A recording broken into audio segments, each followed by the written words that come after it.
Este é o do eucalipto. Esta é a avaliação do que está certo e do que está errado em relação à aptidão. E agora repare que toda esta faixa, por aqui acima, encarnada, está, e eu vou tentar dizer como é que isto foi determinado. Primeiro, a aptidão às espécies arbóreas é feita de acordo com aquilo que não fomos nós, arquitetos feios, que fizemos isto, foi o Jorge Capelo e a Sandra Mesquita, que são de facto especialistas em gestação natural e semi-natural. Usaram um método que chamaram bioclimático. O método bioclimático baseia-se num método de um senhor espanhol chamado Riva Martínez, que dividiu a Península Ibérica em zonas bioclimáticas. O que é que significa? São zonas onde é suposto que determinado grupos de plantas para determinado clima, enfim, essas plantas possam vegetar como deve ser. Acontece que esse método bioclimático integra esse tipo de informação, mas também aquilo que existe. O que, neste caso, e no caso do eucalipto, é um contrassenso. Porque o eucalipto existe e todos nós sabemos o que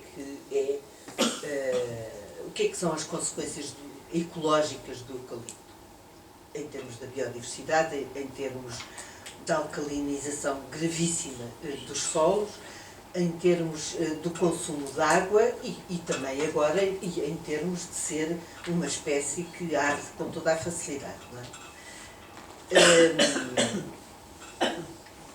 Portanto, este método bioclimático, para além do bioclima, ele junta o que existe, no pressuposto de que se existe é porque vegeta naquela zona. Esta é a primeira, digamos, dúvida acerca deste método.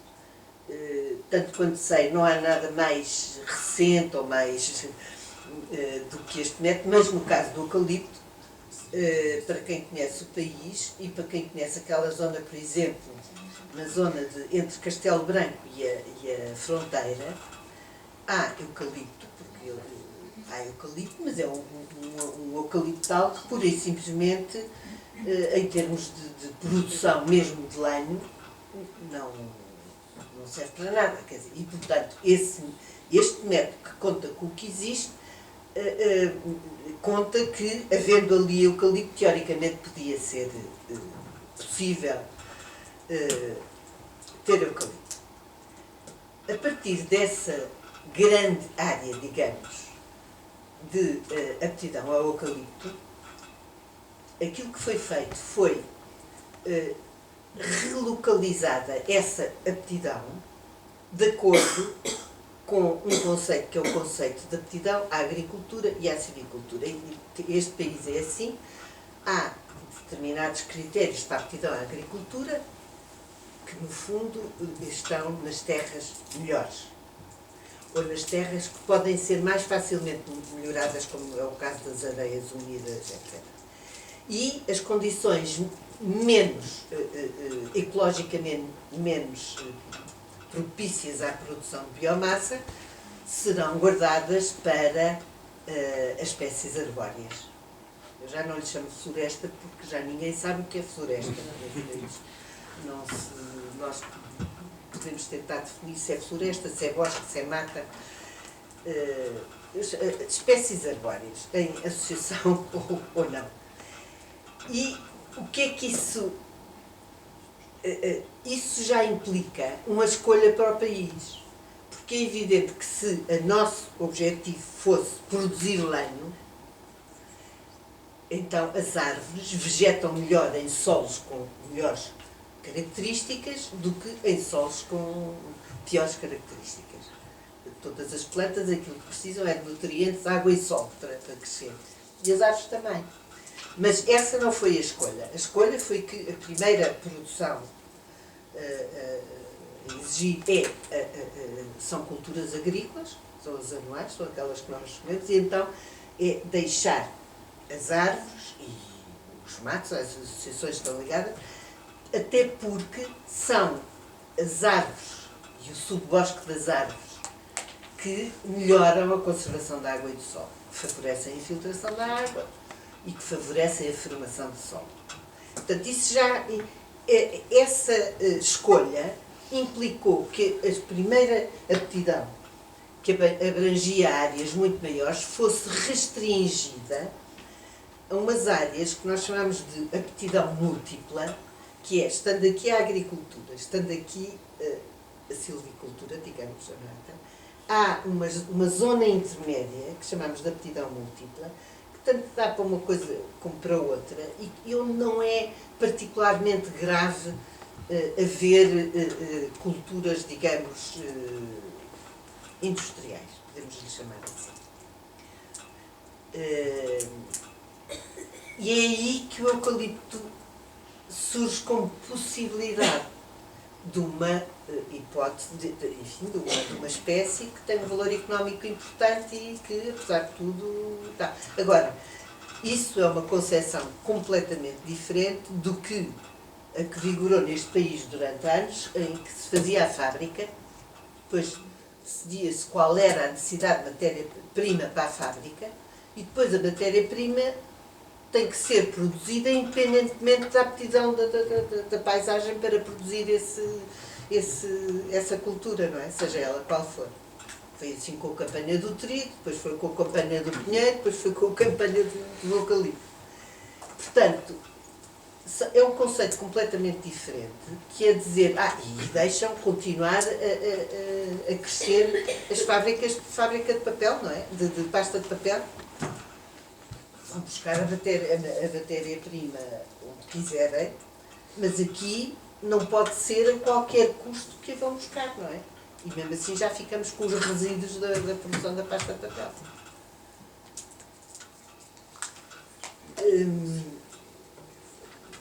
Queria ver as duas cartas uma ao lado da outra. É, gostava. Eu posso tentar fazer isso. Não, mas é.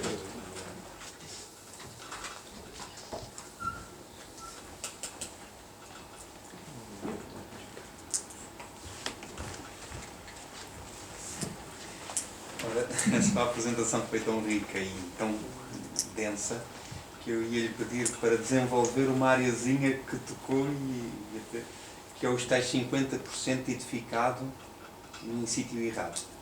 E se pudesse desenvolver um pouco onde é que é mais, em que situações é mais frequente e em que situações é mais gravoso o erro.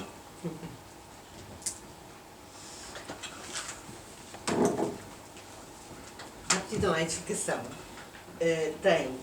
depende, antes de mais nada, da morfologia do terreno. Porquê? Porque quando faz falta um quadro, quando a morfologia do terreno ela pode variar de forma, mas na sua essência, estruturalmente, é sempre a mesma coisa. É sempre uma área que é convexa ou plana e depois uma vertente por onde que verte as águas para um vale que é mais ou menos largo e mais ou menos encaixado. Esse é o primeiro fator. A seguir é a radiação, como o senhor engenheiro não sabe. A radiação recebida e, portanto, aquilo que nós... E depois é a morfologia do terreno condiciona aquilo que se chama o topoclima, ou seja, é o microclima que é condicionado pela topografia. E tudo isso faz com que nós saibamos que o melhor sítio para construir é na vertente. Dentro da vertente é a meia vertente, que os ingleses chamam de thermal belt, que é onde o microclima é mais temperado, onde há menos amplitudes térmicas. Esse é o melhor sítio, desde que não seja nas posições a norte, porque no nosso caso do hemisfério norte, a norte não há sol em qualquer, para qualquer declive e para qualquer inclinação da vertente. Depois, entre essas três exposições, que é nascente, poente e sul, a melhor de todas é a sul, e tanto mais quanto mais declivosa for a área. Ou seja, por causa da declinação do Sol e do movimento aparente do Sol. Isso para a edificação tem a vantagem de também ser nas vertentes que o solo que estão mais lavadas e, portanto, a rocha-mãe está mais à superfície e, portanto, os problemas geotécnicos, as fundações são mais fáceis. Não é? Em termos de... poderá haver edificação também nos planaltos, nas zonas mais convexas, embora aí, como sabe, se perca muito calor durante a noite. Há uma irradiação enorme para o chamado céu visível e, portanto, perde-se muita radiação durante a noite, as amplitudes térmicas são maiores, o desconforto é maior, as necessidades de energia para aquecer, etc., são maiores. O vale é absolutamente impossível para se edificar, o fundo do vale. Tanto mais quanto esse vale é preenchido por sedimentos, por água que circula subterraneamente ou à superfície, tanto mais, e é impossível porquê? As fundações têm que ser muito mais fundas para ir buscar aquilo que se chama o ficho, não é? A rocha-mãe. Do ponto de vista do topoclima, é o sítio onde se acumula o ar frio durante a noite. O ar frio que se formou nos cabeços, na nossa zona colinar toda, vai parar ao rio. Agora, nesta zona, neste período do ano, que é outubro, novembro... Sim, até parece fumo, sai lá de baixo.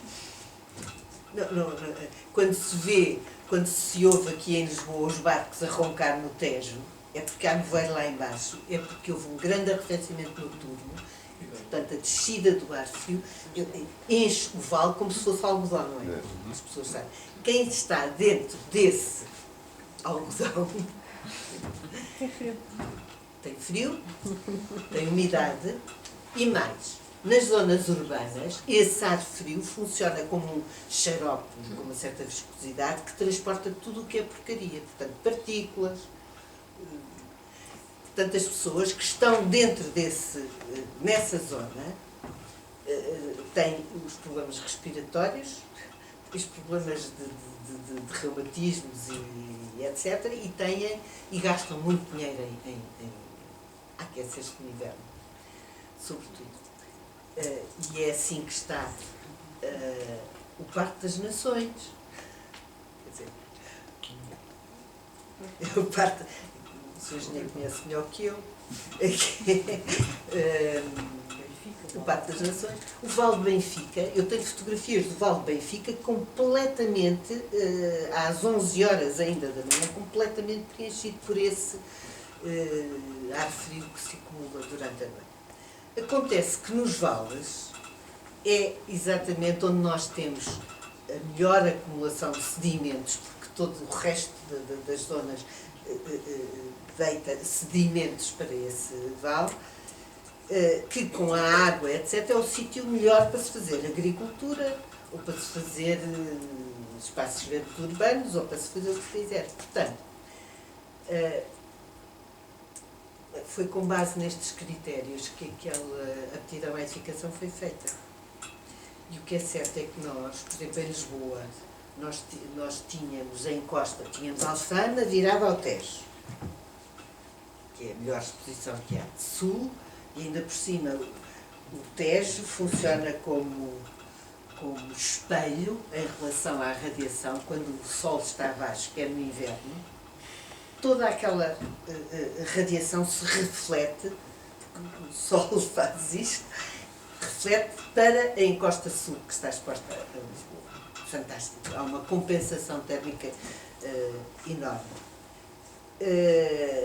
Não é por acaso que a moraria está virada a norte e também não é por acaso que só no século XIX é que se começaram a fazer os aterros que levaram tudo o que é a edificação perto quer dizer, as fundações Champalimous, a Fundação EVP, o Mago, ou Marta,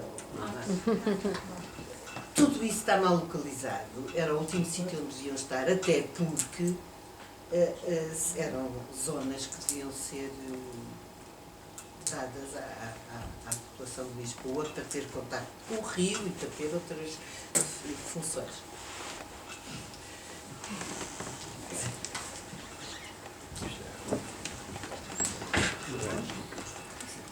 Olá, boa tarde. É sempre um prazer ouvi-la. Eu sou Cristina Girão Vieira, do Instituto da Conservação da Natureza e das Florestas. E já agora posso lhe dizer que este evento foi divulgado para todos os funcionários do Instituto e farei chegar a quem direito algumas destas conclusões. Eu gostava de saber onde é que podemos adquirir os livros e gostava de saber também se portanto, todo este mapeamento teve em atenção aquilo que se prevê em termos de alterações climáticas.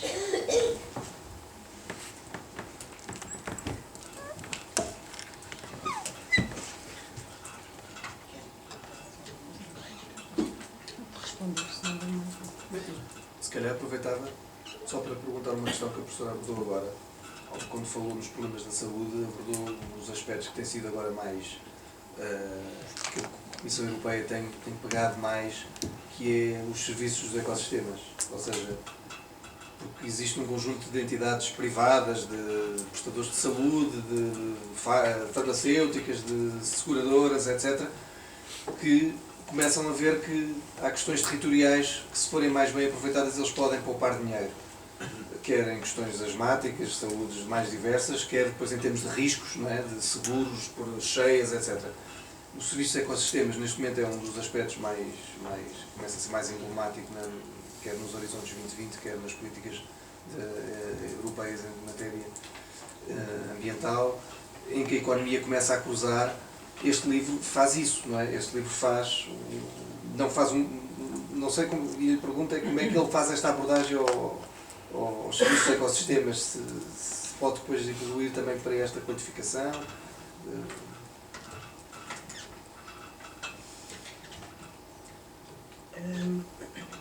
A primeira pergunta que me tinha feito, onde é que os livros eram vendidos, são vendidos numa livraria que há no Instituto Superior de Agronomia. Ok. Infelizmente, eu espero que haja na net, a edição é do Isa Press e os livros estão lá à venda. E calculo que se os pedirem pelo correio, que os mandam pelo correio. Em relação às alterações climáticas, as alterações climáticas é, como sabem, uma coisa muito controversa. Aquilo que nós sabemos é que toda a vida houve variabilidade climática, que nós estamos num Mediterrâneo onde, já o Orlando Ribeiro dizia que a única certeza é a incerteza, portanto, é a variabilidade ao longo dos anos e ao longo de cada um dos anos. Quer dizer, não é temporal, é num ano e é também em períodos de anos que é ciclo. Portanto, sempre que se planeia com base ecológica, digamos, nós estamos a planear para a variabilidade ecológica. E nessa variabilidade ecológica está incluída a variedade climática, não é? O que é preciso é perceber os sistemas complexos com que nós lidamos e salvaguardá-los. Quer dizer, é simples. Portanto,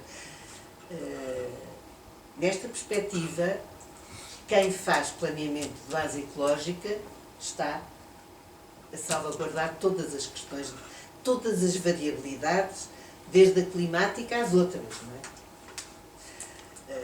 Às da biodiversidade, etc. A outra pergunta... Os serviços de ecossistemas, no fundo, o que nós estamos a caminhar, e a Europa está a caminhar, é no sentido de encontrar mecanismos e processos de implementar as políticas. E porquê? Porque os planos fazem-se e já se disse ficam no papel, não é? E, portanto, já chegaram, toda a gente já chegou à conclusão que não basta saber planear e saber projetar. É preciso que haja interação com as instituições, com os atores que promovem essa e com a questão do financiamento. O senhor vereador sabe muito melhor que nós. Sem financiamento não acontece nada, não é? Pronto. É nesse sentido que se encontram novos mecanismos e os serviços de ecossistema são um deles, para ensaiar novos processos de quem está a prestar serviços de ecossistemas à comunidade possa ser ressarcido por esse aspecto. Há vários processos, há o serviço de ecossistemas, há o chamado balanço ecológico. Nós também já trouxemos aqui um professor alemão que falou sobre a questão do balanço ecológico, que está a ser utilizado na Alemanha. Tudo aquilo que foi feito aqui pode contribuir para a chamada cartografia dos ecossistemas. E seria um passo a seguir, aliás, ao qual já concorremos para outro projeto da Fundação de Ciência e Tecnologia e que perdemos a candidatura, portanto. Só uma última pergunta. No fundo, agora só comentar. Eu acho que, felizmente, e até muito através dos seus ensinamentos, bem, acho que conseguimos salvar uma boa parte dos vales e estamos a acabar de os compor para depois. O meu medo é que venha uma alma qualquer e que dê cabo deles com construções ou qualquer coisa. Mas acho que o Val da Machoeira vai ser um excelente exemplo daquilo que o Duarte falou e do aproveitamento da terra, da morfologia, de tudo, da água, enfim. Acho que o Val de Chelas, apesar de tudo, com um erro ou outro, acho que ficámos com o Val da Montanha também, que é o Val que vem do aeroporto, e que estamos a plantar agora árvores e fica pronto para nós ver. E é muito esta ideia, que é o que tenho medo, é que depois há uma parte, a professora tem razão, fazemos muitos planos, muitos projetos. Nós agora estamos a executá-los em Lisboa, felizmente, no Val de Alcântara, o melhor possível que nós conseguimos fazer, já era um impossível se fazer alguma coisa no Val de Alcântara. E está em concurso agora alguns dos projetos. Mas o meu medo é tão depois de conseguirmos fazer ou de realizar e da gente poder sentir, vem sempre aquele, olha que não está lá ninguém, e portanto vamos aqui pôr um polidesportivo e vamos pôr aqui um não sei quê, e por isso é que estes trabalhos são muito importantes para justificar até a própria construção, que o professor Miguel Águas perguntou e tal. E vamos ter exemplos vivos para as pessoas perceberem isso. Enfim, eu percebo a razão da Fundação Champalimau e daquela coisa que também não sei dizer o nome. Agora, mais grave é mesmo nos vales, do meu ponto de vista ali no fundo. Enfim. Mas eu percebo o que a professora disse, eu estive nessa Fundação Champalimau, às vezes arrependo, outras vezes não, porque eu acho que a Fundação Champalimau tem um trabalho extraordinário e podia ser feito em todo sítio, não é? Claro. Mas tem de facto um trabalho extraordinário e depois a gente fica sempre com vergonha de dizer que o trabalho é tão extraordinário que eles fazem lá dentro, que a gente fica com vergonha de sempre para a localização e portanto dou os parabéns até pela sua coragem de dizer isso, que eu não tive tanto. Mas em relação aos vales, eu acho que temos aqui bons exemplos. Em relação à própria mata de Monsanto, acho que o nosso plano de gestão, não sei se é florestal ou não, vive muita regeneração. Aliás, é um exemplo de como passou a ser uma mata, exatamente pela própria regeneração do solo. E o nosso plano de gestão florestal, o que é, vive disso. É isso, eu acho que é um bom exemplo. Portanto, é só para dizer que, no fundo, os seus ensinamentos têm sido seguidos por discípulo. Eu sou seu discípulo não no sentido de ser seu aluno, não sou da área, mas do pensamento, não é? E que vem de trás também. E tem outro parceiro ao seu lado que também tem essa ânsia de fazer as coisas. Mas eu queria fazer uma pergunta muito franca como vereador próprio do que chamam espaços verdes. Eu não é Espaços Verdes, eu sou vereador da Estrutura verde. Estrutura Verde. Vereador da Estrutura Verde, mas estou-me sempre a dizer que eu sou dos Espaços Verdes, que é uma coisa que me irrita um bocado, e depois eu me esqueço que sou da Estrutura Verde e da energia. Eu queria só lhe perguntar o que é que a Câmara de Lisboa pode fazer, daqui a hora Lisboa Nova fez esta conferência, para que isto seja mais divulgado, para que isto esteja mais conhecimento na cidade de Lisboa, mas não só, quer dizer, na região e no país, porque eu estou disponível para ir, quer dizer, diga, já ali a Maria da Cassada Abreu, também, temos que fazer mais encontros destes, porque isto é muito importante para as pessoas, e as pessoas percebem a sua apresentação. Uma coisa complexa, foi muito bem, acho que as pessoas, isto entra pelos olhos das pessoas, portanto, têm-me aqui à frente, peçam o que quiser para tentarmos fazer mais qualquer coisa. Precisamos de... Olha, eu costumo dizer que nós temos jeito para trabalhar, mas não temos jeito nenhum para divulgar. Nada. Não temos tempo, quer dizer, para nós isso não é considerado trabalho. Mas é uma má atitude, porque é evidente que isso faz parte do trabalho. E cada vez mais, aquilo que é feito e é metido na gaveta não serve para nada. E, portanto, tendo acabado agora estes 2 grandes projetos, eu por mim destinei os próximos mês, ou mês e meio, ou 2 meses, a andar por aí pelo país como um caixeiro viajante. E esta foi a primeira oportunidade, e por isso eu agradeço muito, para divulgar isto na CCDR, na Associação Nacional de Municípios, não sei bem mais. Gostava que teremos que ir aos políticos, embora eu saiba que não é deles que dependem as coisas, dependem sobretudo dos técnicos que estão nos serviços, no fundo, a mastigar as ideias, não é? Isso é o que eu vou fazer. Sr. Vereador, aquilo que nos pode é criar oportunidades para poder apresentar isto em outros sítios que entendam, nomeadamente ao Sr. Presidente da Câmara.